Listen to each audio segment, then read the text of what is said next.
मान हि पार्थ व्यपाश्रित्य येऽपि स्युः पापयोनिः स्त्रियो वैश्यास्तथा शूद्रास्तेपि यान्ति पराम गतिम।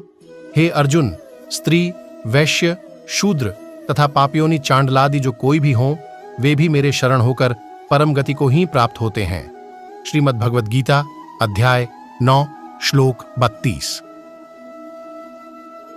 प्रश्नकर्ता, मेरे 2 प्रश्न हैं। पहला यह कि हर आर्षि कहीं न कहीं स्त्री को इसी निम्न कोटि में डालकर बात करते हैं, और दूसरा, यदि वाकई स्त्री होने के नाते कोई बात ध्यान रखने लायक है तो वह बताइए। आचार्य प्रशांत, देखो, जहां से कृष्ण बात कर रहे हैं वहां से देखने पर तो जीव ही मिथ्या है, तो काहे की स्त्री और कौन सा पुरुष? जहां से कृष्ण देख रहे हैं वहां से देखने पर तो जीव ही नहीं है, तो स्त्री कौन और पुरुष कौन? जिंदा कौन और मुर्दा कौन? अर्जुन को कह रहे हैं, ये जो जिंदा हैं ये कभी मुर्दा थे, और जो मुर्दा हैं वो अभी भी जिंदा हैं। अर्जुन बिल्कुल घबराया हुआ है। सभी श्रोता हंसते हुए कि कुछ है कि नहीं है।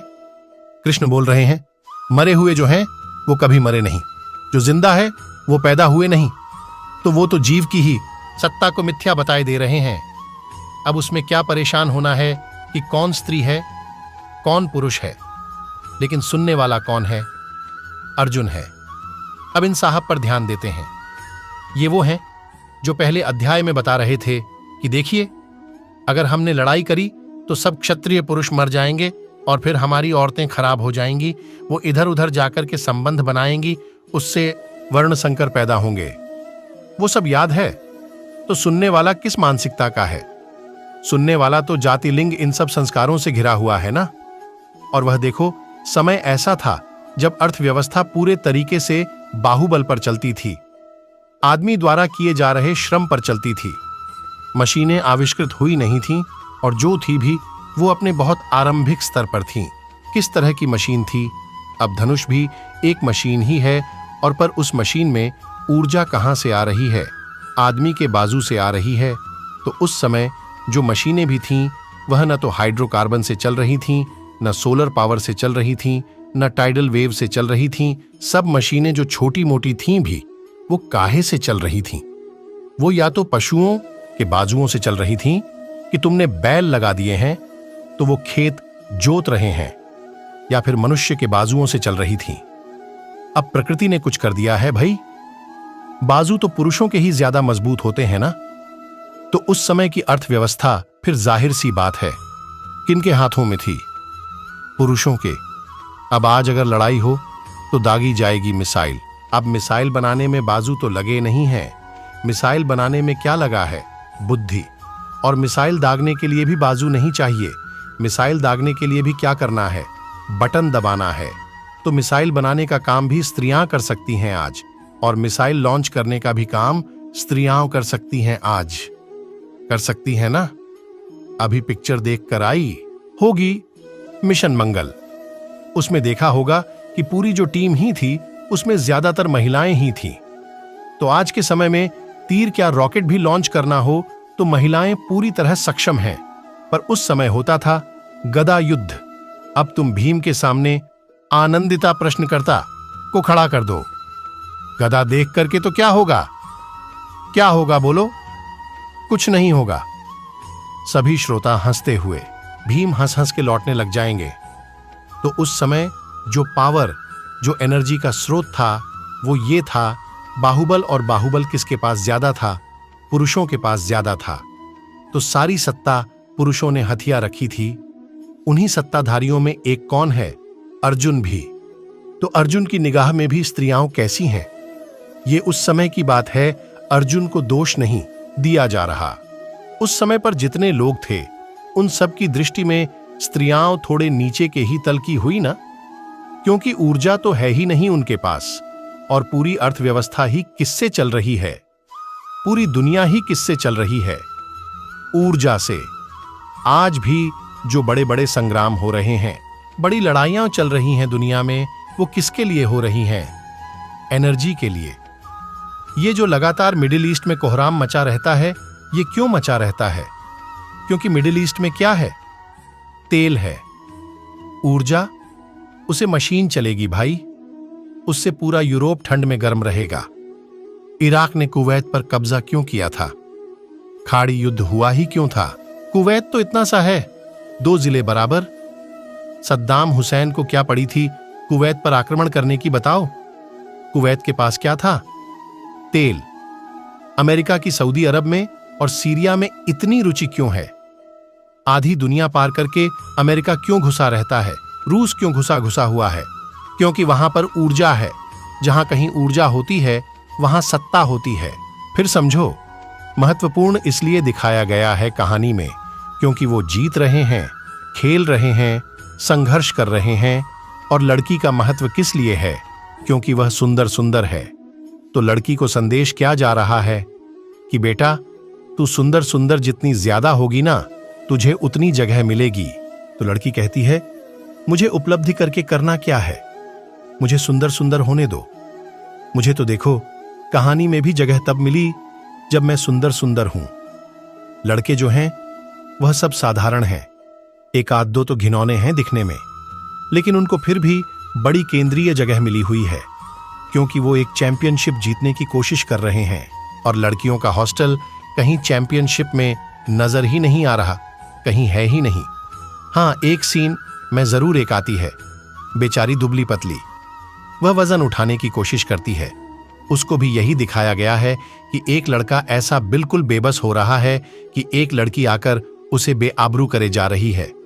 वहां भी उसको यही दिखाया गया कि लड़के को ताव ही तभी आया जब उसने देखा कहीं लड़की से ना हार जाऊं।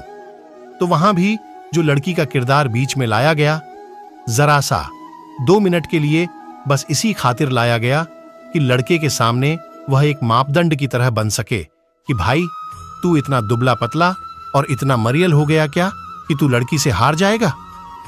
छी, लड़की से? तो उसको फिर ताव आ जाता है, कहता है, हैं, लड़की से हारना पड़ेगा? हम लड़की से तो नहीं हारेंगे। तो बिल्कुल आधा मरा हुआ इंसान भी वजन उठा जाता है क्योंकि उससे पहले लड़की वजन उठा गई थी। वैसे ही वह पिक्चर आगे बढ़ती है। अब यह सब एक ही कॉलेज से पढ़े हुए लोग हैं। इनका एक थोड़ी ही दुखद स्थिति में रियूनियन होता है। इनमें से एक का जो बच्चा है वह अस्पताल में भर्ती है, थोड़ा गंभीर हालत में है। तो यह 5-7 मिलते हैं दोबारा। वह जो लड़की है वह इनमें से एक को ब्याह चुकी है, तो वह भी वहीं पर मौजूद है। अब यह सब बैचमेट्स हैं और आईआईटी के बैचमेट्स हैं। और पिक्चर क्या दिखा रही है कि यह जो 6-7 लड़के हैं यह बैठे हुए हैं और जो वह लड़की है जो इनकी बैचमेट ही है, वह इनके लिए खाना बना रही है और कह रही है, गाइस डिनर इज रेडी। ये सब बैठकर के कैंपस की पुरानी यादों की चर्चा कर रहे हैं और इन्हीं की बैचमेट क्या कर रही है? इनके लिए खाना बना रही है। अब ऐसे बुद्ध पर तुम इल्जाम लगाओ कि उन्होंने स्त्रियों के साथ भेदभाव करा, तो यह नाइंसाफी है। उन्होंने नहीं, हां, समाज ने करा हो। यह जो पुरुष सत्तात्मक व्यवस्था है, किसने करा हो? पंडितों पुरोहितों ने करा हो। वह संभव है कृष्णों ने नहीं करा है। और भी कुछ पूछा था? हां, तुमने पूछा था कि यह जितनी भी बेवकूफी है, इसका प्रतीक स्त्री को ही क्यों बनाया जाता है? नहीं, ऐसा नहीं है कि स्त्री को ही बनाया जाता है। माया को स्त्रीलिंग में संबोधित करते हैं, ठीक है, पर इतने सारे और विकार भी होते हैं, सबको थोड़े ही स्त्रीलिंग में संबोधित किया जाता है। तुम कहती हो क्या, आज मैंने बड़ी पाप करी, अब पाप स्त्रीलिंग है? फिर तो ऐसा थोड़े ही है कि जितनी घटिया चीजें हैं सबको स्त्रीलिंग में ही संबोधित किया जा रहा है। तुम पर विकार छड़ी हुई है। हां, वृत्ति को कह देते हैं स्त्रीलिंग में, विकार को कह देते हैं पुल्लिंग में। ऐसा नहीं है कि सब घटिया चीजें चुन चुनकर स्त्रियों से ही संबंधित कर दी गई हैं या स्त्रीलिंग में ही कहीं जाती हैं, ऐसा बिल्कुल भी नहीं है। तो भाषा पर भी यह आरोप मत लगाओ कि भाषा ने स्त्रियों को ही निशाना बना रखा है। मामला करीब करीब बराबर का है। हमारी भाषा भी अनोखी है ना, हर चीज के साथ लिंग संबंधित करती है। यह काम अंग्रेजी में होता नहीं, तो वहां फिर यह सवाल उठता नहीं। पर भारतीय भाषाओं में, ज्यादातर भारतीय भाषाओं में लिंग लगा दिया जाता है, पर उसमें भी यह बात नहीं है। ये थोड़े ही कहोगे कि तेरे हाथ पर मल लगी है। मल स्त्रीलिंग तो नहीं होता ना। फिर इसीलिए बार बार कहता हूं, लड़कियों के लिए, महिलाओं के लिए तो परम आवश्यक है कि उनके हाथ मजबूत रहे, उन्हें विज्ञान की जानकारी हो, अर्थव्यवस्था की जानकारी हो, दुनिया में जो घटनाएं चल रही हैं, हालचाल चल रहे हैं, उनका उन्हें पता हो, और उनका अपना बैंक खाता हो जिसमें उनके अपने निजी पैसे हों, व्यक्तिगत जॉइंट भी नहीं की साझा है। यह साझेदारी न जन्म में चलती है न मौत में चलती है, तो बैंक में ही काहे को चलती है। एक देवी जी आई, बोली, पैसा नहीं है। मैंने कहा, आपका कुछ अपना खाता वाता नहीं है? वह बोली है। मैंने बोला, उसमें कुछ नहीं है? बोली, बहुत है। मैंने कहा, फिर? वह बोली, एटीएम एक ही है, वह उनके पास रहता है। मैंने कहा, ले, ये इनका जॉइंट अकाउंट है, अपना खाता रखो और एटीएम का पासवर्ड पतिदेव को तो बिल्कुल भी नहीं बताना, न डुप्लीकेट कार्ड बनवाना, और न उसके एटीएम का पासवर्ड तुम्हें पता होना चाहिए ना। यह करना कि अपने क्रेडिट कार्ड से एक और बनवा दो ना मेरे लिए। कुछ नहीं, लिखी लड़कियां हैं, उनके मन में यह भावना बैठ गई है कि ये पुराने जितने हुए हैं, चाहे कृष्ण, चाहे बुद्ध, चाहे कबीर, इन सब ने लड़कियों के साथ नाइंसाफी करी है। वो कबीर साहब के भी दोहे उठाती हैं जिसमें उन्होंने नारी के बारे में, स्त्री के बारे में कुछ कहा है। वो कहती हैं, ये भी मिसोजेनिस्ट थे, ये भी नारी विरोधी थे, तो हम कबीर को भी नहीं मानते। आजकल की जो पढ़ी लिखी लड़कियां हैं, लिबरल, वो पुराने धर्म को संपूर्णता में अस्वीकार कर रही हैं। वो कह रही हैं, धर्म का मतलब ही है नारी शोषण, पूरा धर्म ही स्त्री विरोधी है। वह कहती हैं, राम ने सीता के साथ नाइंसाफी करी, कृष्ण ने भी यही करा, सब संतों ने भी यही करा, बुद्ध ने भी यही करा, महावीर ने भी यही करा, जीसस ने भी बोला हुआ है कि औरतों के लिए तो संभव ही नहीं है। लिबरेशन तो कहती हैं। यह सब कहने को अवतार पैगंबर थे, लेकिन यह सब थे पुरुष सत्ता के प्रतिनिधि ही। तो हम धर्म को ही पूरे तरीके से अस्वीकार किए देते हैं। अब यह बड़ी गड़बड़ बात हो गई। जिस धर्म को महिलाएं दोष दे रही हैं, आजकल की आधुनिक पढ़ी लिखी महिलाएं, वह धर्म अकेला जरिया है आदमी की मुक्ति का।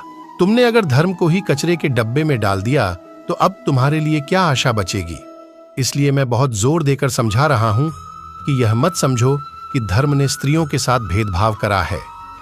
नहीं नहीं नहीं, धर्म के केंद्र पर जो राम और कृष्ण और जीसस बैठे हैं, उन्होंने अपनी ओर से कभी भेदभाव नहीं करा। भेदभाव उस समाज ने